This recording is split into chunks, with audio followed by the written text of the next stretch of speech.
అలాంటి అమ్మవారు వేదముల ద్వారా అందించబడ్డటువంటి అమ్మవారు. ఆ అమ్మవారు అష్టలక్ష్ముల రూపంలో ఉంటుంది. ఈ అష్టలక్ష్మి తత్వం అంతా గణపతి తన దగ్గర పెట్టుకున్నాడు. వాటిని ఆడదాన్ని మాత్రమే విష్ణువు కప్పచెప్పాడు. చూసారా? అందుకని లక్ష్మీ గణపతిని దండం పెట్టినా, లక్ష్మీ గణపతిని ఆరాధించిన సకలములైన ఐశ్వర్యములు కలుగుతాయని మనకు శాస్త్రం చెప్పింది. ఆ విధంగా లక్ష్మీదేవి ఇప్పుడు నారాయణుని చేరుకున్నది.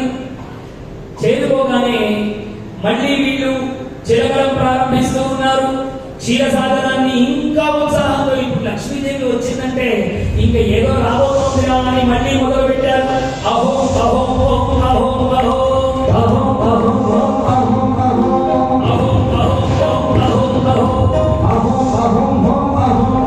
అలా చిలుకుతూ ఉంటే అద్భుతమైనటువంటి దివ్యమైనటువంటి పురుషుడు ఒకడు ఆ క్షీరసాగరం నుంచి బయటకు వచ్చాడట.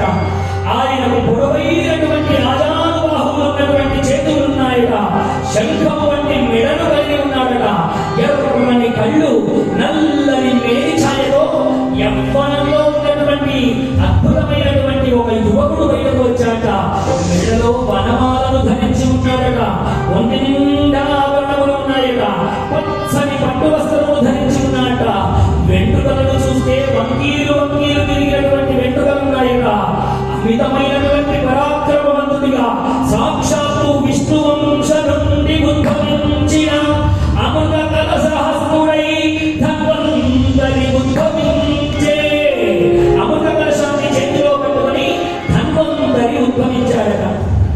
ఈ ధన్వంతరి అవతారంలో కూడా ఎవరండి? విష్ణువే ధన్వంతరిగా వచ్చాడు. ఇప్పుడు ఎన్ని అవతారాలు చూడండి.